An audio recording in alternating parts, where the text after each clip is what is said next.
Ladies and gentlemen, friends, colleagues, and anybody who's listening in maybe for the first time, welcome, welcome, welcome.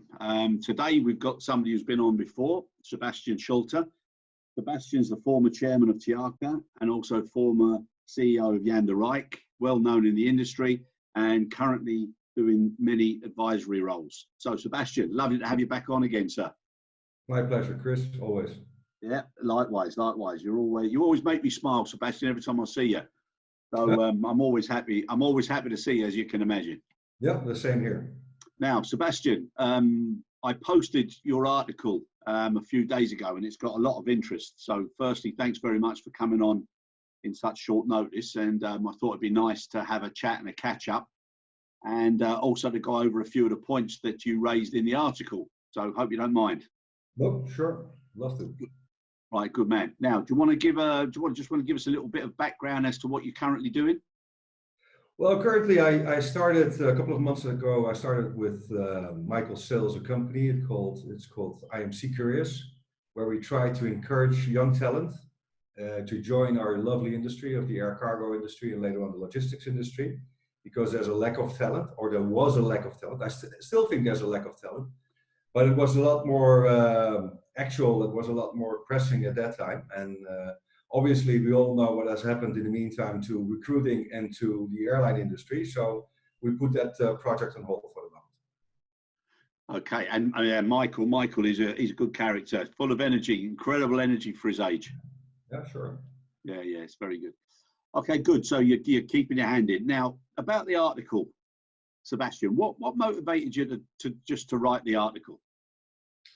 Well, I saw a lot in the news about, and rightfully so, of people how to survive, because right now everybody is in survival mode, and rightfully so, because everybody has to survive this first, and that's the first priority. But then I thought, how the world is going to look like after this crisis. So what is going to happen when nobody falls ill or dies from Corona or COVID-19 anymore, and the crisis there, because the economic crisis will be unfortunately lasting for a couple of years, I think. But when that's over, will we change certain behavior, and maybe certain behavior we won't change? So I thought about it from a logistics perspective, and that's when I wrote this article, with a couple of angles on especially in our air cargo logistics. What will change and what won't change, right? Yeah. Again, it's an opinion, so I'm more than happy to hear other arguments. I think I've got a feeling this will start now a full series of articles that people will put up, and then everybody will be able to look back in 3, 6, 9 months, a year, 2 years, and see who was nearer the actual button. I also wrote something which was about character and leadership traits, 9 steps, and between step 4 and step 5, I put down that we would be at a stage of blaming and one of retrenching and coming together. And from what I'm seeing now politically, and governments and press and opposition parties, and especially in the US, that blaming area is most definitely coming to the fore. Do you agree? I completely agree, but it's very difficult, to have an opinion. Well, I agree with you, and I think I would like to refrain a little bit from political comments, but I agree that some politicians in certain very large countries are completely, doing the blame game instead of solving things. And what people need to see is they want to see very open, transparent, strong leadership, and also leadership that truly cares and gives them comforting words, right? And not some politicians that use this to even polarize the country even further, and maybe in thinking of doom scenarios, if this continues and the crisis worsens, I mean, this could be at the least mean social unrest, maybe even civil war somewhere. This is not good. We need to unite. I saw an article in a couple of days ago about also about a pandemic in China, somewhere in last century. And it's not the Spanish flu, but it was before. And then the Yeah. Chinese invited a lot of other governments to make a coordinated global effort to fight this. And what we have done right now globally is just even within the European Union, there's so many different ways of dealing with this crisis, and there's even also their different opinions and arguments. So it's I think I've never seen the world more polarized when we actually are so so close to each other, right? With travel, with video conferencing, Yeah. with supply chains, with global trade, we are so dependent on each other. The last thing what we need right now is governments, becoming more nationalistic and protectionistic and use this for political gain. Yeah, no, totally agree. And the word you used at the beginning about leadership and caring, that's so important. I think the problem is, as human beings, when something happens that you've got no control over, and especially for senior management teams and boards who are used to, push with whether it comes to budgets or targets or stretch targets or additional opportunities or market competition, they just keep push. This is something that you can't push. And I think there's a new mentality now. So what you're saying about what will the world look like in the new normal, people are going to have to understand that leaders also have to be given a chance now to learn, because everybody's learning afresh. Nobody can refer to all our yesterdays for reference. So I think that caring issue is so important. And something else I've been looking at is when you see some of the companies and some of the organizations that we both know very well, you got a feel for them, because now with furlough and with people, not so many people being there, the ones that have got to do so much more, and it's not something that comes natural to them. So we need more of a swarm leadership approach rather than relying on certain individuals. I completely agree with you. I think a lot of jobs are undervalued, and everybody is saying, of course, the nursing, the healthcare workers, also education. I think that was a case already in many countries before. They have cut too much cost, so that will something that will change. Reacting a little bit to what you're saying on leadership, I think yes, we need engaged leadership. We need people who care. But on the other hand, there's also a lot of companies out there now that have always only seen good times and have some kind of complacency slipped into the system, and they're not used to reorganizing. So, like the phrase goes, you have a lot of, it's easy to be a captain on a sailboat in nice weather, but when it really becomes a storm, and when you're a captain on on a boat with nice weather, you can maybe let some other people drive the boat, right? Sail the boat. Yeah. But at the end, when there's a storm, you should take over, and people really look at strong leadership, and that will also imply that you have to make maybe some unpopular measures. I mean, you see certain companies making maybe some cost cutting or restructuring, but unfortunately, this sounds very tough. But the only cutting that you can do right now is a little bit to the bone. And if you cut and nobody is really complaining right now, then you haven't cut enough. So, and this you have to do, of course, coordinated and with trying to motivate everybody to do so. But you have to prepare for the worst and hope for the best, but really prepare for the worst. Yeah. I mean, that's valid and it's accurate, and it'll probably put a lot of people to reflect on themselves and all of those actions that are necessary for the survival of the companies and also to give other people opportunities again in the future. The fact that it's tough and it has to be done, and getting rid of this legacy of waste and inefficiency that was there before and indecision, because people had the breathing space to do so. I think that's also, Sebastian, going to cause an awful lot of anxiety and a new dilemma with people who come back to work, because they're not going to know whether they're coming back on a permanent basis or whether the virus is going to have a rebound.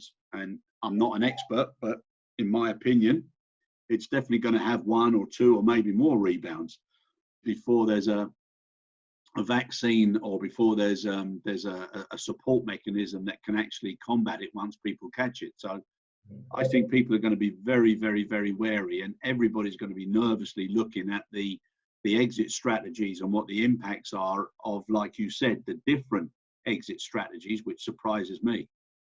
Yeah, well, a couple of things. What really surprises me, and this is something I wrote in the article as well, is that people are also school systems and companies, how we all of a sudden can work remotely. I mean, that's remarkable. So I think we also have to look at a little bit from the positive side. Mankind is always optimistic. Mankind will always try to survive, and that urge to survival will at least make us better and Yeah.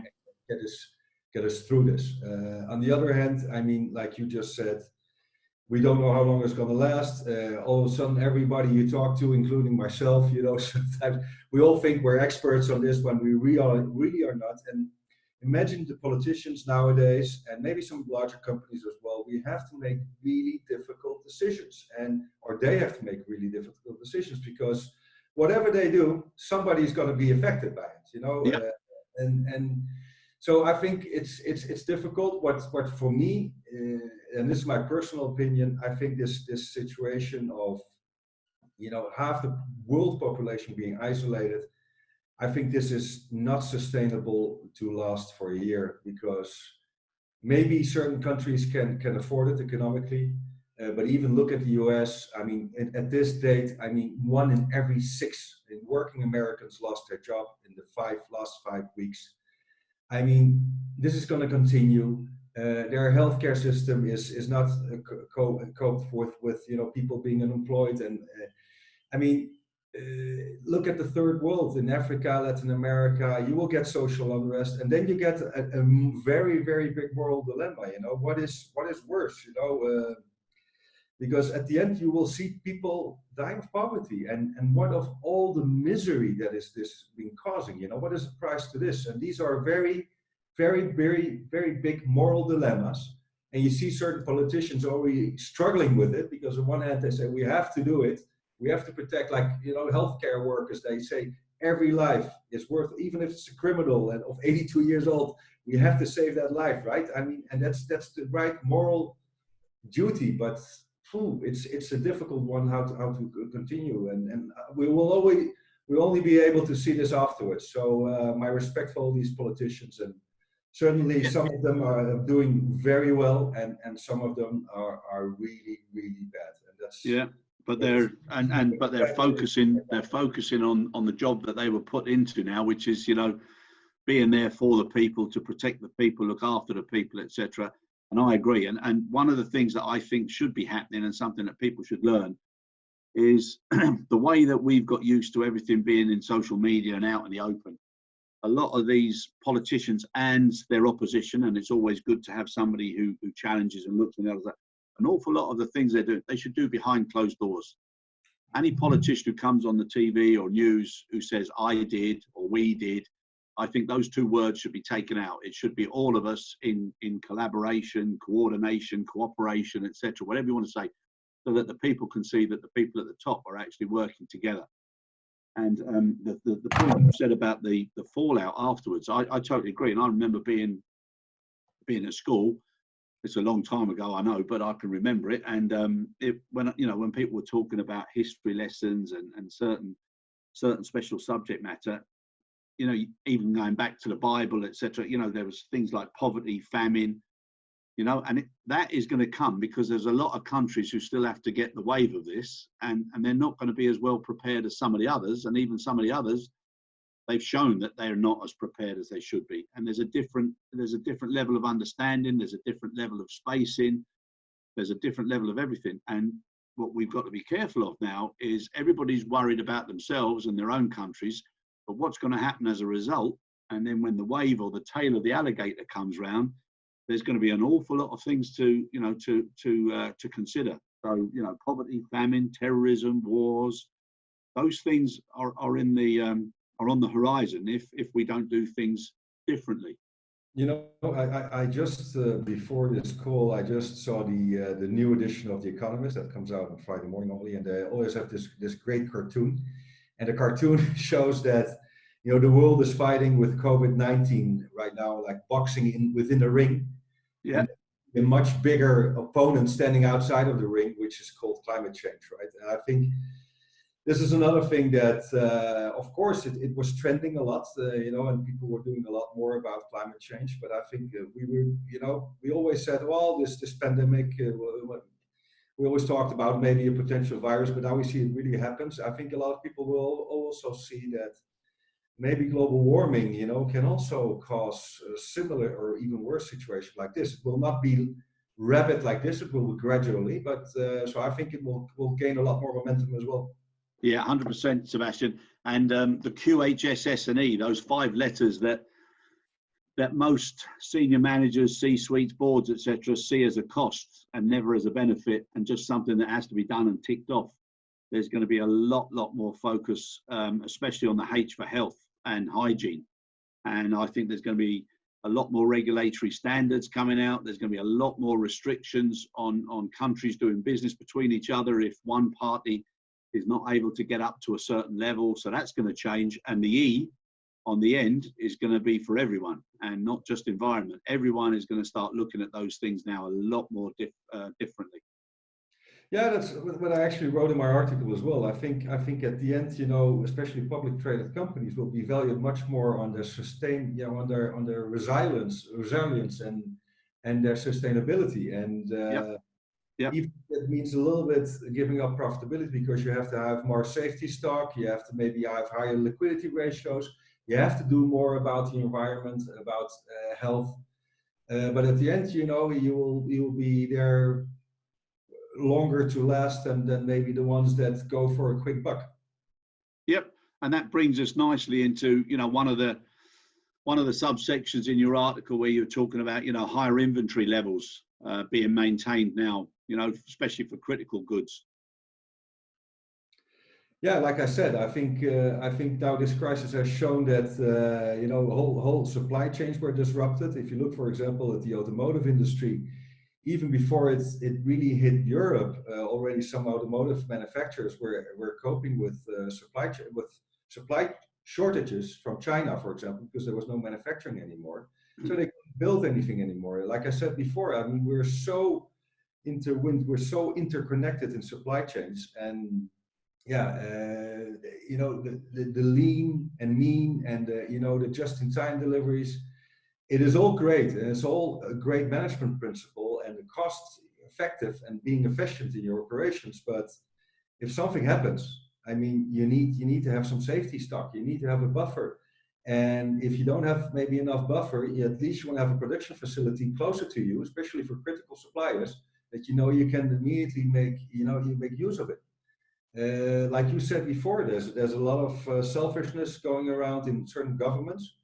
And whatever, you see in America, they have a certain, I forgot the name, certain act that they can, seize more or less production for their own national interest, even though it's an international companies. I saw international shipments being, redirected to other countries because they were overbidding it and just seizing it. Yep. But then again, I mean, yes, especially for critical goods and also for pharmaceutical. I think especially for critical pharmaceutical goods. I mean, more than 80% is being produced for generic drugs, or in India and in China. I think there will be a lot more nearshoring, and I think you will see governments and healthcare companies making even tenders, saying, listen, you have to have some local production. And or at least some safety buffers. Otherwise, you are not deemed to be a trustful supplier to us, right? Yeah, I totally agree. And if you look at the last big crisis that affected the world and the percentage of business or production in countries that we all know, the reliance now is far too high, and it's unhealthily high. And some of the prerequisites that should go in tenders or contracts with reference to local production, like you just said, Sebastian, and then onshoring, and everybody's going to have to look at it differently, because you cannot rely too much on too few, and especially when it's cost driven. No, I completely agree. And now another thing, what you covered in there as well is about another buzz term that's always been used about global contracts and that international representation everywhere. especially in our business now, the single sourcing model. Yeah. What do you think is going to happen there? Well, I think, yeah, before and still now, there's, it has been a lot of multi-sourcing. There's a lot of dependence as well on China's manufacturing. Of course, with the trade war between the US and China, some companies were already looking at alternative sources of production, like other Southeast Asian countries. But then these Southeast Asian countries also rely on their supply chains of on China. So I think the single sourcing that has been going on before, like because of cost reasons, that everything is produced, for example, in China or other certain countries, or maybe in Mexico or in Vietnam, or you name it. I think it is very risky now, and we have seen that, because if you have no alternative, I mean, your complete production stops, and that means the end of your company. So I think a lot of boardrooms will now, scratch behind their ears, like they say in Holland, and say, okay, listen, you have to multi-source. You have to at least have a couple of alternatives. That means that your negotiating power will go down. Instead of buying 100 from China, you have to buy now maybe 20 of each other country. So that means that you, with lower quantities, of course, you have a less bargaining power. First, secondly, by going to other countries, it means that you have to, you have to organize different supply chains. That means more cost. Thirdly, by going to other countries, you went to that single country because of cost. By going to other countries, that will definitely imply that there will be your product or your ingredients you're buying will be higher. Of cost, the cost will be higher. So, so that has implications for the cost of the goods. So I think prices will go up, cost of manufacturing will go up, and another possibility is that you have nurse sourcing, that you say, at least a certain percentage of my production I really want in my country.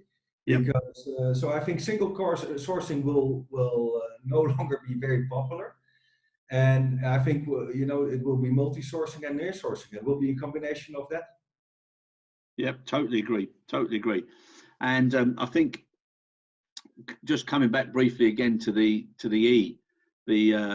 environment, I think the awareness and giving people the choice and the opportunity to have that choice, I think there's going to be an awful lot more focus on that as well. So people feel that they're part of something and not forced into it. But that will also cause another dilemma, which is what really is a living wage, and how can people make certain choices if financially they're put under so much pressure.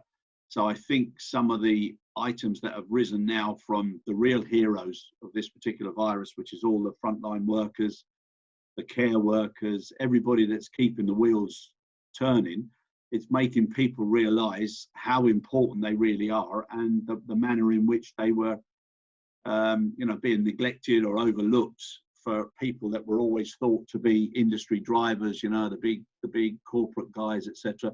I think there'll be a little there. Well, personally, I think there will be a balance, and on a personal note, I think there must be a rebalance. I completely agree. I mean, we're now all start clapping for the nurses, the doctors, and it's all very nice. But we should have been recognizing, especially the healthcare workers, the nurses, a lot earlier. And don't forget also the truckers, the drivers. The people driving trucks, waiting in lines, going to different countries. The pilots now flying all these planes around right now. The warehouse workers, the people, working in supermarkets, all these people just standing in front and just doing, their job, and even more than is expected. I think they really should be recognized, and not only now with just giving an applause. Please let this be a lasting change for that as well. I think, and that's something I said in the article as well, I think I'm a capitalist, and I think the role of the government should be as minimal as possible. But the government's role right now has never been more important than ever, right? But I think in normal times, I mean, in a good, healthy economy, healthcare and education should be free for everybody. And I think healthcare workers should earn more money.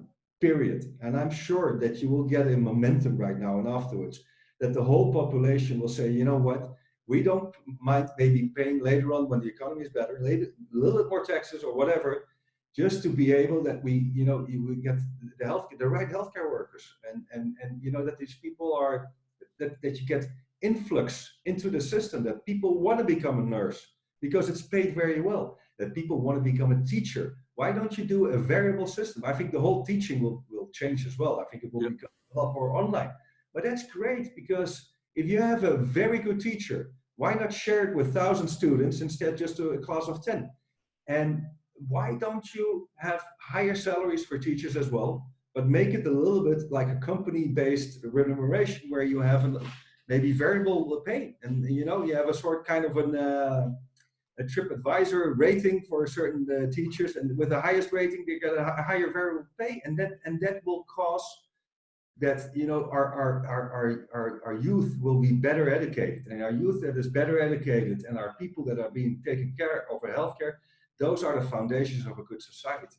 Yeah. And I think that I hope to change, but I want to emphasize, we talk a lot about nursing and about the healthcare workers. Don't forget about all these people in logistics on the front line. All these drivers, all these warehouse personnel.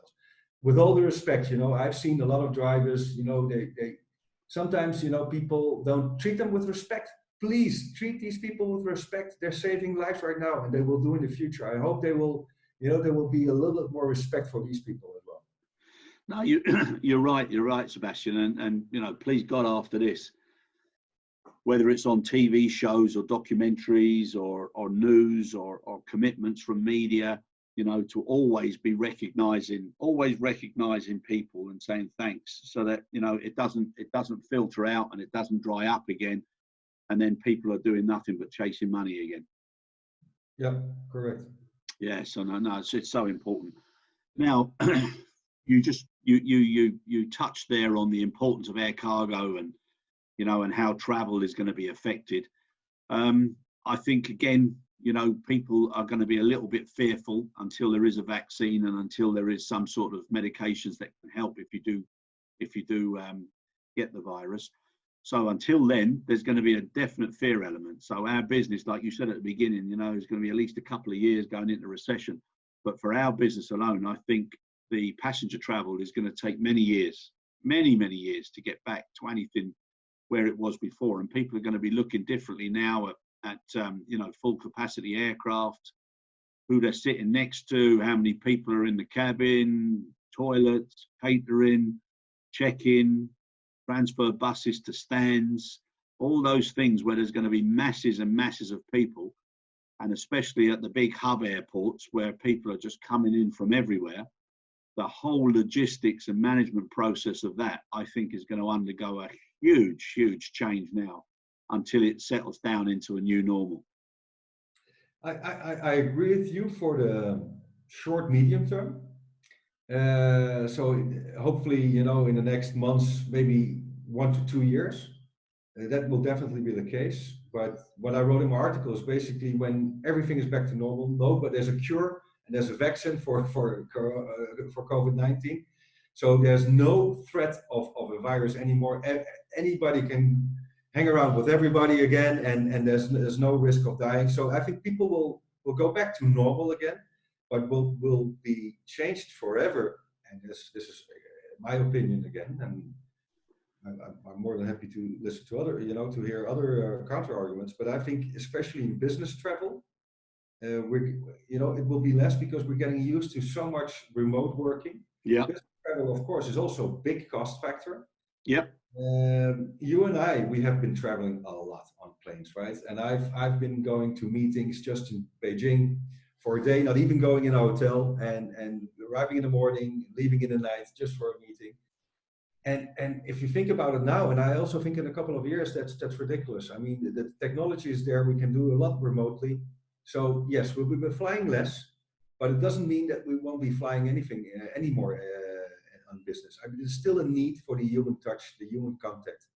I mean, you and I, we have met a couple of times. We have had a dinner together. We had a beer together, and we know each other better. And we pick up the phone. We know who's who, and if I can rely on you or not. And you cannot replace that by just being doing video conferencing with everybody who you haven't met in person. So I think, you know, when things go wrong, you still want to pick up the phone and call somebody that you know and you trust and you have seen. And so I think, yes, maybe instead of the five meetings you do with suppliers or customers a year, maybe you only do 1 or 2 physically, and the rest you do, and you make it a little bit more enjoyable. You do a little bit more of social interacting, and the rest you do much more business-like on remote working video conferencing. Yeah, no, I agree with that, and it's going to take a period for people to know that even if you do get it, you can be cured, and there's something there that will prevent you from getting it. But I think the actions and the things that will be taken during that period until that becomes norm, it's going to change the business forever. So like you said, the technology is definitely going to jump ahead in leaps and bounds. I think things like check-in, obviously there's going to be a lot more kiosks, and people are going to have to get used to doing things before they get to the airport and after. There might even be online verification that's done before flights. So all of those things, as they come in, they're going to change the way we're used to dealing with something that we just took for granted.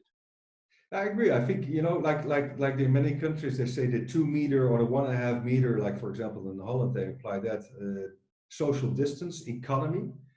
You know, we have to organize. So we have to organize production at 1.5 meter. We have to organize offices with 1.5 meters, at least for, you know, maybe for the next couple of months, hopefully until there's a vaccine, because I don't think we will be able to open up sooner. But imagine what this will mean to businesses, like you say on airports, on airlines. I mean, imagine, you know, use a hula hoop, like a loop around you of 1.5 meters, and try to sit in an airplane. I mean, you have maybe 20% filled of the airplane, and by applying that social distance, imagine how, you know, would you even fly? Because your variable cost is probably higher than your revenue, unless obviously you raise your ticket prices. The same goes for restaurants. If we have restaurants open with social distancing, okay, you got 30% full with a restaurant. So instead of paying $20 per meal, you have to probably pay $60 or $70 per meal just to make it economically viable. Yeah, and that's what I mean. There's going to be a huge amount of balancing and prioritizing, and I was looking at some statistics as to, you know, what will people look forward to doing as soon as the shutdown happens, you know. And you know, it's not going out and shopping and getting a new pair of shoes, or it's not that anymore. One of the most popular ones was to go to a good restaurant. Yeah. Get together again with people. Going to festivals, going to bars, listen to live music. We're social animals as mankind. So we need to get out and see other people. Yeah, no, exactly. And again, something that you touched upon earlier on, and you were saying that organizations that can prove more resilience and more sustainability will probably have a different value creation, even if it's on the stock markets and you know, people's confidence in who's going to be there for a long time. That agility and continuity capability is so important. So again, I think an awful lot of senior managements, and especially at board level and some of the boards and some of the shareholder meetings I've been at, where there's so much pressure on bottom line and the things that then everybody else, when they leave the meetings, they have to focus on to try and get to those particular stretch targets.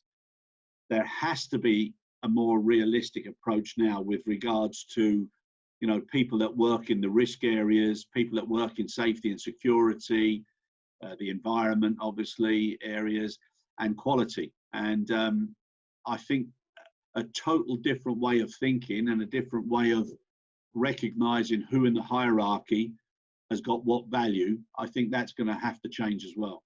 Yeah. Now, I think, Chris, you and I, we have both worked for companies where our customers were tendering us on a yearly basis, right? Yeah. And the focus there always was, you know, I think for the most part is cost. And you and I think we always have agreed that we, instead of focusing on cost, we should focus on value creation.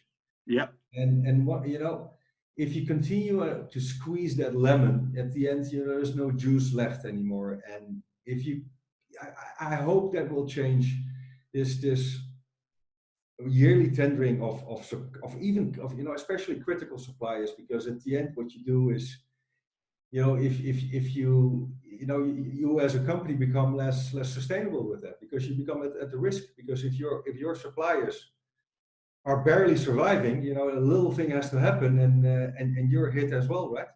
100%, Sebastian, 100%. And going back to the lemon now, too many people were working on the rind. Yeah. And it doesn't have the greatest of taste in any way. So that's a shame. Now, anybody thinking of coming into our business in the future, and obviously, there'll be one generation who are living through this, and there'll be another that they won't even be thinking anything different about it when they come in. And I've just had another little daughter, so I'm just thinking what sort of world she's going to come into. But for those that are looking at, what sort of a career, would you still advise people to come into our industry? Oh, definitely. I think what we've seen these months, last months, that air cargo has never been more relevant than ever. It has been recognized by governments. It has been recognized by the airlines themselves that operate only belly capacity, for example, and no freighters. I mean, the only way they fly, some are American airlines that have no freighters, they're flying their passenger aircraft just carrying cargo. And imagine freighters. Yes, freighters. Yeah. No. I would say the term now they're using, they're calling them freighters. I never heard that one. Yeah, freighters. Yes, they're filling up the seats. Yeah. But imagine, Chris, what that does also to the mindset of the CEOs of large passenger aircraft, and never really a big focus on cargo. I think so. Cargo becomes more relevant there as well. But coming back to you and your question, saying asking if people will come to this industry, young individuals, I think air cargo is saving lives right now. I mean, it is the only way of flying, all this protective material, medicines, food, all your things that you order online. Many of these products are being flown in. So air cargo is very relevant. So I think that's good, and that's it. It will be an attractive industry, I think, for young people, because when everything becomes back to normal again, air cargo is there to stay. Because like I said before, and also in the article, I think there will be less business flying. So that means that there will be less capacity out there. There will be airlines going bust. So there will be less capacity out there. The demand for freight will be there. So yes, there will be near sourcing there, so that will take off a little bit of the volumes of air cargo. But when everything is turning to normal again in a couple of years, there will be global trade again, and e-commerce is really, there's a turbo boost right now. People who never ordered something online are now getting used to it. So physical stores will disappear more quicker than previously estimated. But going back to air cargo, I think it's an industry that is there to last. The capacity will be less. I think at the end we will get higher interest rates, because what a lot of people haven't been talking about, because we're surviving right now with all these trillions of debt being created, will have to be repaid. How are you going to repay this? At the end, I think interest rates will go up, and so that means that the cost of inventory will be higher. That means that air freight is a preferable modality over sea freight, because you instead of having 40 days on a boat, a very expensive inventory, paying high financial costs, you better fly it in and get paid quicker, right? So I think rates will go up in air cargo. There's more demand. There will be more demand for freighters. I'm definitely convinced about that. And air cargo is a beautiful industry, and hopefully right now some governments as well saw the importance of air cargo, and they're opening up their airports. They're allowing more slots for freighters. So people see and read about air cargo in the news. Yes, and it will be there to stay. And then the only thing that we need to do more, and you and I know we completely agree about that, is that we need to cooperate better in the whole air cargo supply chain, be more visible, because that's the only thing that has still been lacking even during these times. That, you know, the visibility of certain very critical goods, they don't know where they are, when they arrive, what to do. I mean, come on, this is ridiculous in these times of modern technology that we still have that. And we need, you know, the technology is there, but the willingness to cooperate and change, that really should be there. And hopefully young people will be drivers of that change. Exactly. And for them, like I was talking to somebody, and you know, I love an acronym and playing around with words and stuff. And one of the ones I said was that we need help from the younger generation. And they said, why? And I said, because the older generation fulfill the acronym of HELP, which is how everyone likes paper. And wherever there's a chance to do something with technology, there's always somebody who says, yeah, but, you know, we need to do this and we got to do this. And they need to let go now. And I think also the outcome of this will be an awful lot of those advances will be just, they'll speed up now and they'll be put into practice because it makes sense and it has to be done. So I agree with you. I think anybody out there looking for a career, most definitely I think it's an incredible career. It's an incredible industry. And I hope that we start to attract people that otherwise wouldn't have looked at cargo. Because everybody I've ever met in the business, I don't think anyone ever said that when they were 9, 10 or 11, they were sitting in a classroom and they said to their teacher or their parents, I can't wait to work in cargo.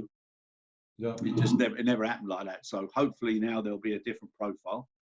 I also think before we finish, Sebastian, the points that we both made, and just to emphasize again, the respect and the realities of what the frontline workers and obviously care workers, but everybody on the front line who just keeps the world going, because we assume that it's always going to keep turning the way we like it to turn.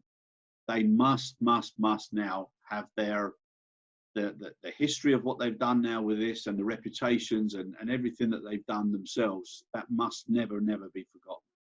I completely agree. I mean, I really sincerely hope that we don't get into a hype right now that everybody starts clapping for everybody. So I also start clapping and everybody says, oh, it's popular to say thank you for them. And then, you know, everything is back to normal and we go back to normal and forget these people again. Please don't do that. Yeah, no, 100% agree. Now, if you had the chance to wave a magic wand, Sebastian, what 3 things would you like to see that are going to change for the better? Ooh, that's a very difficult one, right? But what do you mean, in terms of our industry or in general? Or anything you can have. Yeah, well, whatever comes to your mind. Yeah, well, obviously the first thing, and that's the most pressing thing. I hope that we have a magic thing that, you know, nobody gets sick, ill, or dies from this virus again. That's the most, you know, thing top of my mind right now. But having said that, and I think that's an important one, even if nobody dies from corona right now, of COVID-19 right now, and there's a cure or there's a vaccine. It will take so long before everybody gets back to normal. I mean, all these people being unemployed all over the world, when they get back to work again, I mean, the people saving, the people not spending. I mean, don't forget one thing. I mean, the engine for air cargo, but for the whole global economy is the consumer. If the consumer stops buying, even business to business, you know, it's not working. So we have to get that confidence back again. So 3 things. It's nobody. You know, we have a cure. Second thing is that I think we respect each other and we cooperate a little more and do things together. Really do together and trying to create value together instead of just sub-optimizing your own little territory or company or yourself. And yeah, thirdly, I hope, like you said, you know, your granddaughter was born, I think last week, right?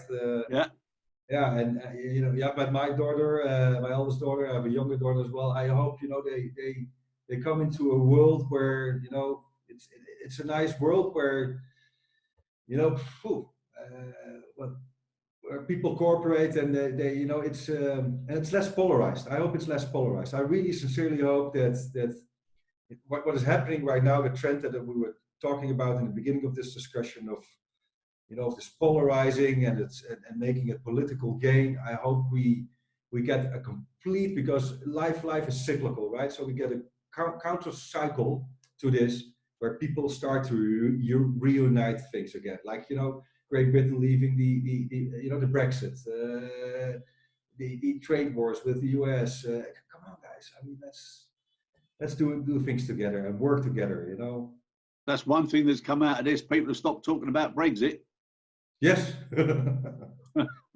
but it will still happen. Yeah. But no, I think everybody now should see the benefits of being nice to each other and supporting each other and recognizing people that do a good job. So please God, that'll stay longer. And it's so nice now not to see all these bad stories in newspapers and seeing things on the news, you know, with all these unnecessary evils. You know, you wonder, where have they gone? Why are they suddenly now not, you know, not so poor, not so obvious? I think they will come back again in the news when people start getting bored of reading too much Corona news, and because I think they're still happening. It's just the front page news is Corona. I mean, any news article, any news you read, it's 80% Corona. I mean, I agree with you. Nevertheless, crime has gone down because people are confined to homes, so people are less outside. So that's the benefit of it. You see animals going in places where they never before, churches, on roads, in cities. I saw in Santiago de Chile, I saw a puma in the city. I mean, that's beautiful, but those are the benefits. You know, it's good for the environment. That's at least one thing. Exactly. Right, my friend. As always, it's good to see you. Always, it's good to speak with you, which is an added bonus. Hopefully, it won't be too long till we get the chance to interact again. Yeah. Thank you very, very much, Sebastian. Really appreciate it. It's always a pleasure, and good luck with everything that you're doing. And thanks for sending that article in. And like I said, I think there'll be a flood of them now. There'll be a waterfall of articles by people that want to just give their opinions at a time when they wanted to think about it, and then when something changes or the new normal, they'll be able to reflect back and see whether they were on the button or not. Maybe in a year's time we can have a call again and see how much really has happened and what didn't happen. And, yeah, well, please God, it'll be before that. But thanks very much. Good luck with everything, and really appreciate it. Thanks very much.